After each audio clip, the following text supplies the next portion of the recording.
Hi everyone, so today I'm going to be showing you how to create this really cute nail look inspired by Halloween. It's really quick and easy, so if you're looking for something to wear this weekend, then keep watching.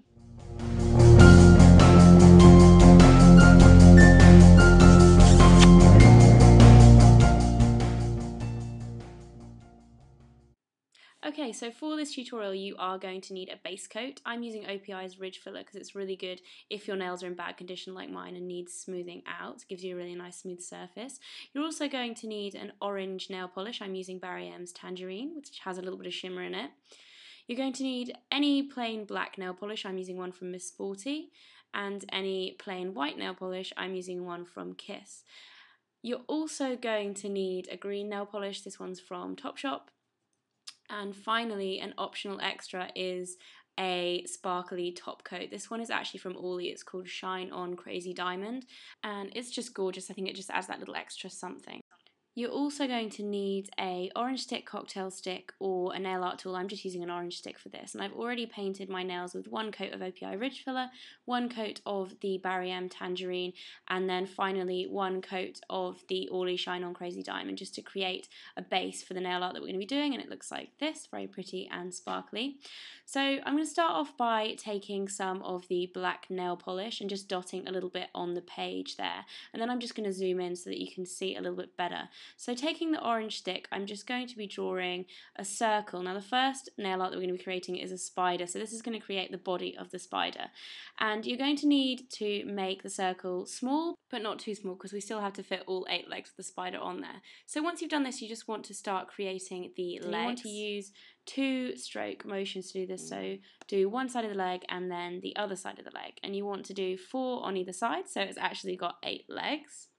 And you want to try and make them quite thin as well, because if you make them any thicker, then they'll go a bit blotchy. So once you've done that, we're just going to move on to the next nail, and this is going to be a pumpkin. So we're going to start by drawing the 2 triangular eyes, and we're going to put a straight line down the middle, and then another line at 45 degrees to that, and then just fill in the gap, like so. And you can go back and make the kind of points of the triangle a little bit sharper if you need to as well, just like I'm doing now, so just make it a little bit more pointed in the corners. And then once you've done both of those, we're going to move on to the mouth of the pumpkin, and you can kind of make it up as you go along like any actual pumpkin you would make, but I'm just doing a classic kind of zigzaggy mouth, and I'm just starting by doing the actual zigzag at the top and then taking it out in a straight line at the end. And then once you've finished your zigzag shape, you can actually start filling in the bottom of the mouth. And instead of having zigzags at the bottom, I'm just using a kind of curved smile shape so that it gives it that effect of the pumpkin actually smiling at you rather than just being scary. It's kind of a happy pumpkin. So once we finish the smiley mouth, we're going to move on to the next nail, and this one is going to be a bat. So I'm going to start by just drawing a small circle in the centre of the nail, and this is going to be smaller than the circle we did for the spider. After that, I'm just going to add 2 little bat ears onto the top, just little straight lines. It's so tiny that you can barely see.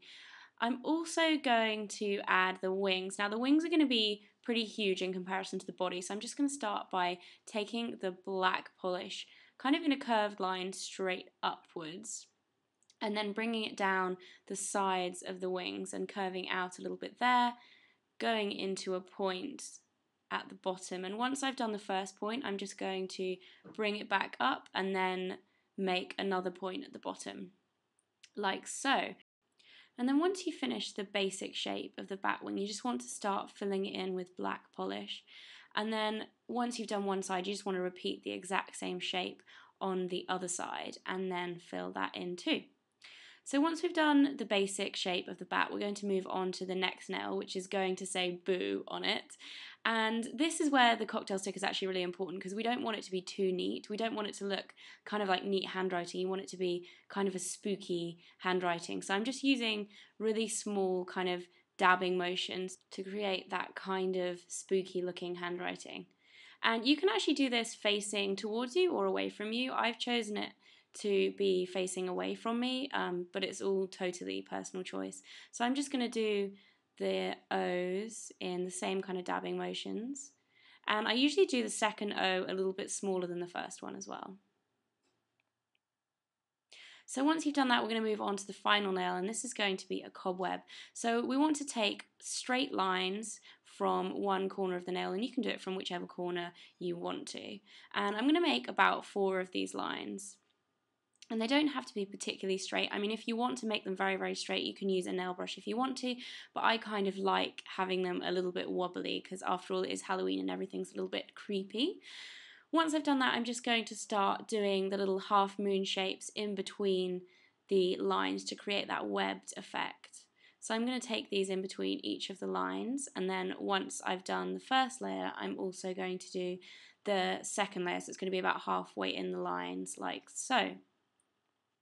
So once we've done that, you can kind of see the basic shapes of each nail, and they're looking cute already. But next I'm just going to add a little bit more detail to them using my white polish, and I'm going to be using the same cocktail stick, and on the spider I'm just going to create 2 tiny little eyes just to bring him to life there. And then moving on to the pumpkin, it's a little bit more complicated. I'm going to create, you know, the ridges that pumpkins have in between, they're kind of like their bumps. I'm going to create little tiny lines going vertically down the pumpkin face, and these want to be a little bit curved as well, just to create the illusion that it is a round pumpkin. So I'm going to do about 4 of these lines, maybe 5, and once I've done with that, you'll be able to see the kind of effect that it gives. It makes the pumpkin look a little bit more round. So once I've done that, moving on to the bat, I'm going to add some eyes to the bat as well, and I really want his eyes to be big, so I'm going to make them kind of maybe a quarter of the size of his body, which seems silly, but it makes him kind of look really cute and cartoonish as well. Moving on to the boo, I'm just going to add 2 little eyes into the O's there, so they look kind of like peekaboo eyes. And then on the spider web, I'm just going to add a tiny little bit of white onto one side of each of the straight lines that we drew in the first place. Finally, I'm just going to add a little bit of green onto the pumpkin as well, so it just looks like his little stem. It actually kind of makes it look like his hair as well, so I kind of like this step. I'm going to add a little bit of green there using the cocktail stick, and then as a final step, I'm going to add a little bit of the Orly holographic glitter top coat. And that finishes off the look. So I hope you guys all enjoyed this video. Please let me know if anyone tries it out at home. If you haven't subscribed already, please do. And if you'd like to check out my last video, then click here. Bye guys!